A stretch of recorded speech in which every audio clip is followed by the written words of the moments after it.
Por darme tiempo de acomodarme el micrófono. Yo les voy a hablar de una aplicación particular que se llama, mejor dicho, de un fenómeno particular que se llama atomización.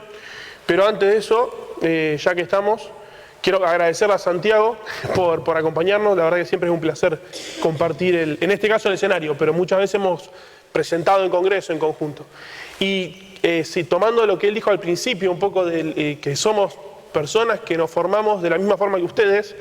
Esta foto es del 2008, es el primer día de clase en Ingeniería Mecánica de 2008, y ese ahí soy yo. Este es Roberto Más, y que era el director de la Escuela de Mecánica en ese momento, y estaba dando la primera clase de Ingeniería Mecánica que yo tuve alguna vez, ¿no? Cursé toda la carrera, igual que ustedes, algunos Ingeniería Mecánica, otros licenciatura en Física, otros otra carrera están haciendo en su respectiva facultad, y a lo largo de la carrera me topé con dos personas, Guillermo Rodríguez, que los que hacen Ingeniería Mecánica lo conocen, está en Introducción a la Ingeniería, en Proyecto, y cuando yo llegué a Proyecto, él me recomendó que vaya a una presentación que hizo el doctor Norberto Nigro, y ahora sí, Norberto es, que ya lo mencionó Santiago, lo mencionó César, es un poco el director de nuestro grupo, que coordina todos nuestros trabajos, dio una charla de motores, y yo soy un ingeniero mecánico raro, no me llama mucho la atención los motores en sí, pero sí me gustaba esto, la física de la inyección, la atomización. Entonces Norberto me dijo, bueno, ¿querés hacer un doctorado financiado por CONICET en simulación de inyección? Que es algo de física que te va a gustar. Y 5 años después, esto es una foto de marzo de 2019, acá estoy con mis dos directores, Norberto fue mi director y Santiago fue mi codirector de tesis doctoral, donde al final de este día, 19 de marzo, presenté justamente el trabajo que hice con ellos a lo largo de estos 5 años, ¿sí? Entonces un poco estas 3 fotos lo que muestran es que 10 años para atrás yo era como ustedes y estaba buscando algo para hacer, algo que me motive, algo que sea mi trabajo por el momento de toda la vida, y lo encontré y ahora estoy en esto. Y bueno, los invitamos a que encuentren el suyo, sea el CFD o sea cualquier otra cuestión. Y ahora sí voy a los problemas de atomización. Y acá puse 4 videos diferentes del mismo fenómeno, ¿sí? Voy a volver para atrás. Esto que está acá es una simulación, y esto es una inyección de combustible de un motor real. En realidad esto es un ensayo en una cámara de inyección. Pero bueno, este fenómeno que es la descomposición de un chorro en gotas más pequeñas por acciones aerodinámicas, por fuerzas de presión, este fenómeno está presente en muchísimas aplicaciones de ingeniería. Por ejemplo, esto son máquinas agrícolas, esto que tenemos por acá es el enfriado de vidrio para hacer fibra de vidrio, es decir, en procesos industriales de fabricación de materiales. Esto es una cámara de generación de polvo por secado, se inyecta una mezcla de un líquido que tiene disuelto algún producto, y cuando la gota se evapora genera el polvo del producto. Y esto que está acá, que no se ve, era una de las más impactantes, era, a ver, esto es un spray, una aspersión para generar una nube de agua que puede servir para enfriar, también los aspersores de control de incendios. Todas estas son aplicaciones industriales del mismo fenómeno que es la atomización. Y que tiene una gran industria detrás, ¿sí? La fabricación de este tipo de elementos, de estas boquillas inyectoras se llama, tienen diversos diseños y hay que analizarlos para cada aplicación, son diferentes. Entonces, el fenómeno físico que rige estas aplicaciones de ingeniería nos da también pistas de cómo tenemos que diseñar este elemento que es el núcleo del desarrollo tecnológico de estas aplicaciones, ¿no? Y entonces, ¿cómo es el proceso de atomización? ¿En qué consiste? ¿Cómo es que el chorro pasa a ser, de un chorro pasa a ser gotitas, ¿sí? Acá hay un aspersor típico de mano, de los que usamos, por ejemplo, para limpiar la mesa a veces, que está tirando un chorro de agua y ese chorro se descompone en gotas más pequeñas. Esto está filmado con una cámara de alta velocidad, pero lo podemos frenar más todavía y vemos que cerca del pico el chorro no es un chorro cilíndrico cualquiera, tiene una forma, ¿sí? Esa forma está determinada por el flujo interno que hay adentro del dispositivo que inyecta, ¿sí? Y este es un problema en sí, este es un problema difícil, hay que ver cómo se desarrolla el flujo adentro de esta boquilla y sobre todo después cómo sale. Ven que hay ondulaciones en la interfase y esas ondulaciones son lo que genera después el desprendimiento de algunas gotas. y esas gotas, en ese proceso de desprendimiento que se llama atomización primaria, ¿sí? Son gotas de diversas formas que se deforman, se terminan rompiendo en gotas más pequeñas y eventualmente ya más lejos de la boquilla donde se inyecta, hay un fenómeno que se llama atomización secundaria, que es que cada gotita pequeña se rompe en otras gotas. Y encima, ese proceso ni siquiera pasa de una sola forma, ¿sí? Hay muchos, se llaman modos de aerobreakup o modos de fragmentación secundaria, atomización secundaria. Este problema es mucho más fácil que el otro, es decir, que el de atomización primaria, porque acá tenemos del orden de 1 millón de gotas, que están todas juntas y que fluyen y se golpean y chocan, y acá las gotas ya están más separadas, entonces evolucionan casi todas, cada una por separado, ¿sí? Con lo cual, era una estrategia inteligente empezar a analizar este tipo de problemas, que además tienen otra ventaja, que es que son estudiados en el laboratorio, ¿sí?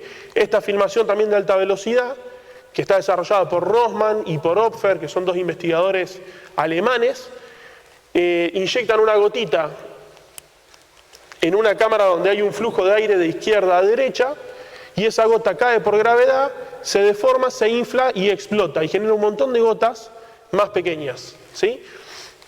Entonces tenemos datos experimentales de esto, es decir, hay un laboratorio, miden, ¿y qué cosas miden?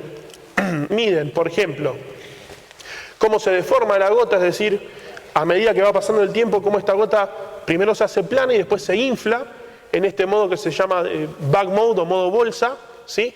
En algún momento se perfora y genera un montón de gotas más pequeñas. Entonces miden cuánto tarda en deformarse, en tener esta longitud en este sentido, cuánto se agranda el radio, ¿sí? Y con esos valores pueden más o menos caracterizar el fenómeno que después va a ser relevante para saber qué pasa en el spray completo, ¿sí? Y lo miden con distintos fluidos, con distintas velocidades de flujo, y reportan esos resultados en lo que nosotros usamos como materia prima para nuestras investigaciones, que son los papers, ¿sí? Trabajos en revista donde se comunican este tipo de estudios, y se puede comunicar, como les decía, la deformación de la gota, o también ellos comunicaban en un momento qué espesor tenía el film de líquido cuando se generaba el agujero que produce el rompimiento. ¿Bien? Y ese dato es interesante porque es un dato muy particular de la atomización, rige todos los fenómenos de atomización en un mecanismo que se llama de perforación y crecimiento de agujero. Y eso está presente en la atomización de láminas delgadas, en la atomización de corolas. Las corolas son esas láminas que se generan cuando una gotita cae en una pileta de líquido. Esa lámina se perfora y también genera gotas más pequeñas. Y por ejemplo también en la explosión de burbujas. Cuando uno tiene una burbuja como esta, se genera un agujero, ese agujero se expande a lo largo de toda la superficie de esa interfase, y en este caso no genera gotas más pequeñas porque rápidamente se evaporan. Pero lo mismo que pasa acá es lo que pasa cuando ustedes aprietan ese aspersor de agua, ¿sí? Solamente que pasa en tiempos distintos, en dimensiones distintas. Entonces, vamos a estudiar este problema, ¿sí? Una gota sola que está afectada por un flujo de aire. Trato de que los dibujos sean siempre de izquierda a derecha. ¿Cómo vamos a hacer? Y acá yo voy a aprovechar todo lo que ya les explicó Santiago del método de volumen de fluido, y les voy a contar simplemente que nuestras simulaciones van a ser de este tipo. Una gotita esférica que comienza en un punto de esta caja, que ahí estoy mostrando la malla de la caja, y esa malla, lo que les había comentado al principio, la descomposición del dominio, tiene lo que se llama refinamiento de malla adaptativo, es decir, donde tengo interfase, uso celdas chiquitas para capturar la curvatura y, como Santiago había explicado, capturar bien la tensión superficial. Y donde la gota no está, el flujo no me interesa mucho, uso una malla más grande. Eso permite hacer estas cuentas en una computadora con, digamos, 4 procesadores y no tener que hacerlo en una computadora en Francia con 100.000 procesadores, ¿sí? Eso permite que podamos hacer las cuentas en nuestra laptop, por ejemplo. Y nosotros nos dedicamos a desarrollar ese tipo de tecnología. Ahora, volviendo al problema en particular, ¿qué hice con esta gota? Corrí la simulación como si hubiese un flujo de aire parecido al del experimento de izquierda a derecha, y vi cómo se deformaba y medí esta longitud de la bolsa, el radio en el tiempo, Y además pude analizar algo que no se ve en los experimentos, el campo de velocidad alrededor, ¿sí? Además de hacer las mediciones que el experimento puede hacer con técnicas ópticas, lo que pude calcular, por ejemplo, fue el coeficiente de drag, que para los que saben algo de aerodinámica externa, es un numerito que me dice qué tan fuerte es esa fuerza que el flujo le hace a la gota, y cómo cambia en el tiempo, y cómo cambia en función de la forma que tiene la gota, ¿sí? Y se pueden analizar otros campos de flujo, por ejemplo acá estamos viendo el campo de velocidades, son videos medio rápidos, pero se ve que se genera una estela de desprendimiento de vórtices. Bueno, en la foto esta también pueden ver, el azul es velocidad más chica y hasta negativa, el rojo es una velocidad más grande, se ve que hay vórtices que se desprenden de la gota, hasta que en algún momento la gota se rompe y genera este tipo de estructura tubular, con las gotitas chiquitas que habíamos visto en el video, ¿sí? Y este es un problema que es relativamente fácil de resolver porque tenemos una gota sola. Ahora, la aplicación que había regido mi doctorado en realidad era la inyección de combustible en motores, ¿sí? Eso es lo que yo quería estudiar, y ahí no puedo zafar de la atomización primaria. Esa va a estar siempre, desde el inyector sale un chorro y el chorro lo tengo que estudiar de alguna forma. Y encima, este es un contexto muy complejo, el de motores. Ya el doctor Horacio Guerre, que va a dar una charla en el bloque siguiente, les va a explicar más en detalle cómo se simula un motor, que en sí es un problema muy desafiante, pero en particular yo me voy a enfocar en la parte esta de dentro del motor, cómo se simula la atomización y la mezcla de combustible, ¿sí? ¿Cómo representamos ese chorro de nafta que se convierte en gotitas? Y la forma de hacerlo es con modelos que se dicen de DPM, de Discrete Parcel Model, o de un modelo de parcelas discretas. Se considera que el chorro de combustible en realidad son un montón de puntitos, de gotitas, que a su vez contienen más gotas adentro, ¿sí? Y evolucionan con unos modelos que tienen unas fórmulas algebraicas como las que había mostrado Santiago al principio, complejas, pero que tienen metida la física ahí adentro, ¿sí? Ahora, es decir, es un modelo donde ya estamos metiendo la física a priori. ¿Qué pasa? Hay que ajustarlos a esos modelos y hay que ajustarlos con experimentos. Y muchas veces, nosotros acá en Argentina no tenemos laboratorios para hacer esos experimentos. Entonces, ¿qué pensamos? Bueno, en lugar de hacer experimentos como estos, que se hacen, por ejemplo, en Valencia, los hacen los investigadores de la red de motores de combustión interna, donde ellos pueden ver bien la región de atomización primaria, atomización secundaria, la región donde se evapora, hasta pueden estudiar la evaporación, eso yo no lo había dicho, pero las gotas chiquitas, si están a alta temperatura, se van a evaporar. En el motor, de hecho, queremos que se evaporen rápido, ¿sí? Ellos pueden analizar todo esto con un experimento. Nosotros no tenemos este tipo de herramientas, y menos aún para estudiar, por ejemplo, la región cercana a la boquilla. Yo no lo dije, pero piensen que ese video, acá arriba dice el tiempo en microsegundos, o sea, lo estamos viendo también con una cámara de altísima velocidad. Entonces toda la duración del video son 5 milisegundos, ¿sí? 5 milésimas de segundo. Epa. Y perdí la... Lo voy a dejar acá. Lo voy a dejar acá. Necesito...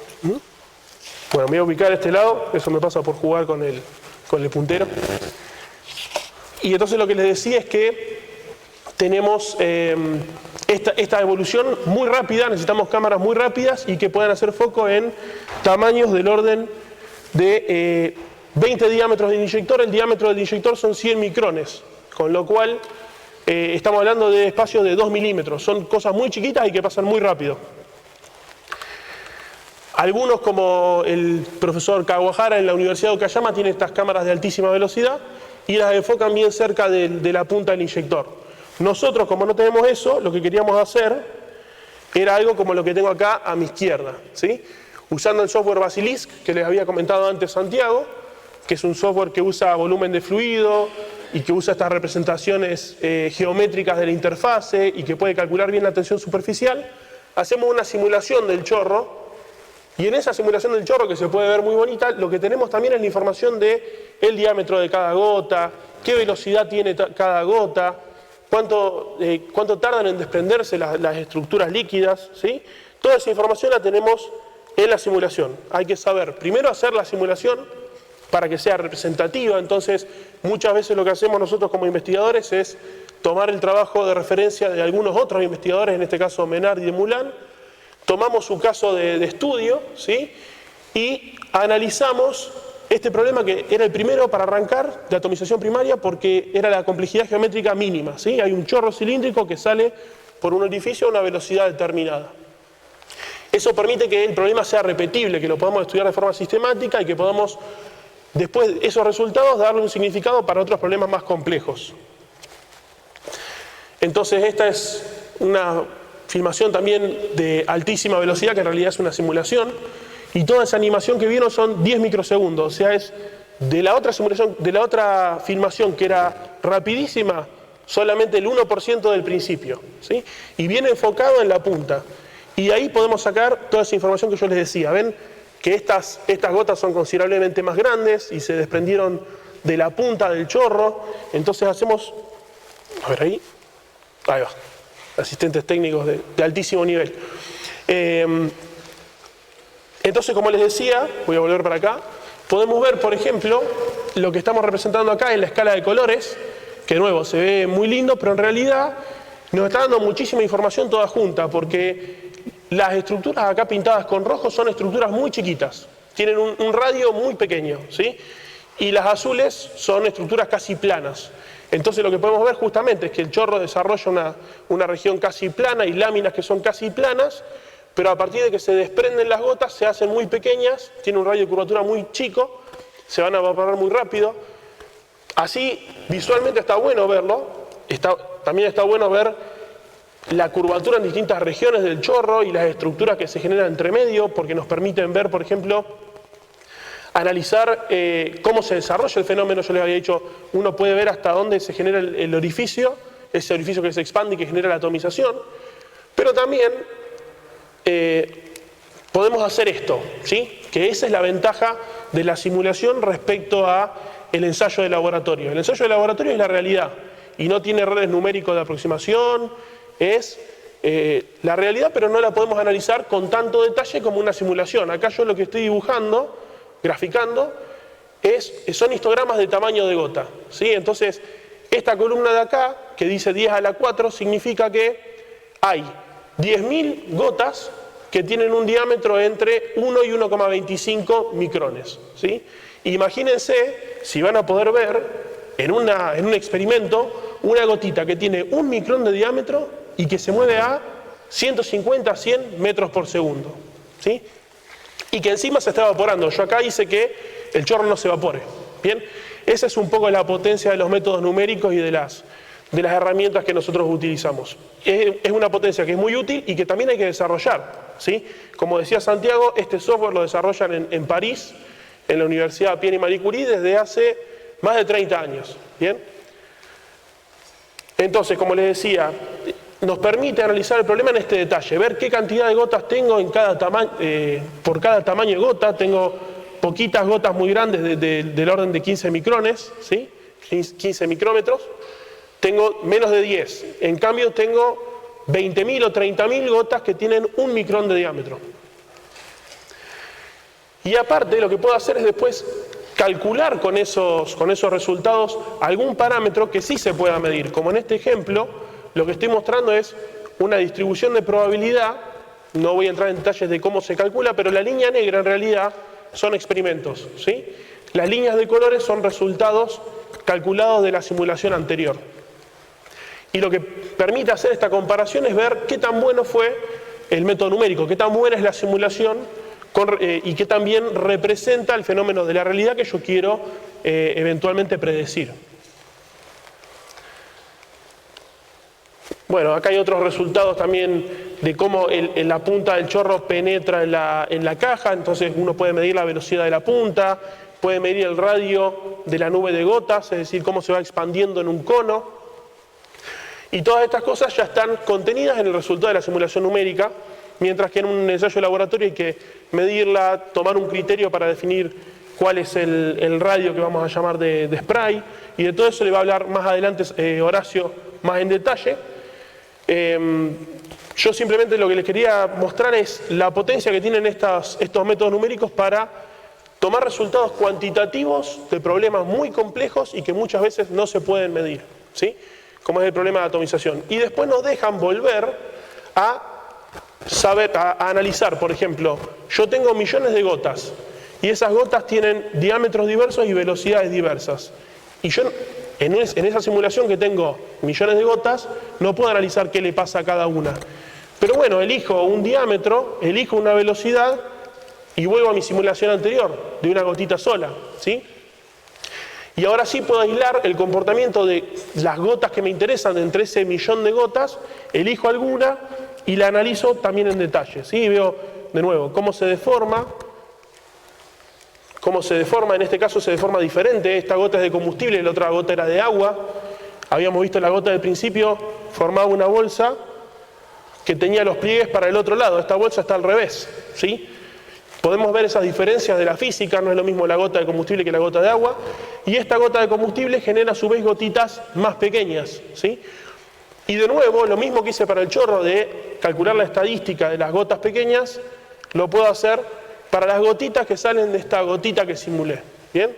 Es como Inception, voy haciendo un análisis estadístico dentro del otro, ¿sí? Y estas gotitas son las que finalmente conforman el spray. Bien, cuando mi problema es muy difícil, toda la atomización del chorro entero es muy complicada, es muy costosa, lo voy haciendo por partes. Primero el chorro, después la gota, después las gotas que salen de la gota, ¿sí? Y acá yo llegué a un objetivo parcial que era comparar estas simulaciones que tienen una altísima precisión con los modelos que usa Horacio, por ejemplo, en el motor, ¿sí? Entonces, todas estas curvas de línea de puntos son las predicciones de esos modelos DPM, que se llaman, y la línea azul es la simulación mía, ¿sí? La simulación de la gota aislada. Entonces podemos analizar por qué tengo muchas líneas acá de puntos, porque son distintos ajustes de ese modelo. Yo les había mencionado tal vez, y si no lo menciono ahora, estos modelos DPM necesitan ajustarse con constantes, que pueden valer 1, 10 o 100. Entonces hay que usar un valor correcto para que la solución represente bien el fenómeno físico. En este caso, yo les diría que la negra anda bien al principio, pero después el resultado final no es tan bueno, preferiría usar la verde, ¿sí? Pero de esta manera tengo como un experimento de qué le pasa a una gota de combustible individual que puedo comparar con los modelos que eventualmente después voy a usar para simular un motor. ¿Bien? Y después que lo hice para una gota, lo puedo hacer para varias. Y puedo comparar qué le pasan a todas estas gotas y qué diferencias hay entre la evolución de cada una, ¿sí? Acá veo, todas estas líneas corresponden cada una a una gotita de combustible diferente, de ese esquema que les había mostrado antes, ¿sí? Es como que en este esquema me paro y digo, bueno, voy a simular esta gota de acá, esta gota de acá, esta de acá, esta de acá, esta de acá, y todas esas gotas, que yo sé que existen en el spray completo, las comparo y veo cómo evolucionan. Y veo si evolucionan distinto o diferente, si me van a dar distintos diámetros de gota final, a qué velocidad van a estar moviéndose, si se van a romper. Todas esas soluciones de los problemas de cada gota lo puedo usar para después alimentar los modelos de inyección de combustible en motores. Entonces, estas en síntesis son las conclusiones de mi tesis, ¿sí? Yo no me voy a adentrar mucho en los detalles técnicos, pero sí quería llevarles ese mensaje de que el CFD es una muy buena herramienta de ingeniería, pero también es una muy buena herramienta para la física, para entender cómo se da el fenómeno, para poder caracterizar en un problema qué influencia tiene cada uno de los factores y hasta para desarrollar modelos nuevos que podemos ajustar con este laboratorio virtual, digamos, seleccionando la parte del problema que nos interesa ver, o el chorro, o la gota, o eventualmente, por ejemplo, el flujo interno de un inyector, que es lo que estamos trabajando ahora, por ejemplo, con Horacio. Eventualmente también nos interesaría, por ejemplo, desarrollar modelos nuevos. Entonces, todas estas cosas es un poco lo que hacemos día a día, y yo con eso concluyo mi parte y le paso la posta a César Beñer. Vamos a juntar todas las preguntas al final, así lo vemos.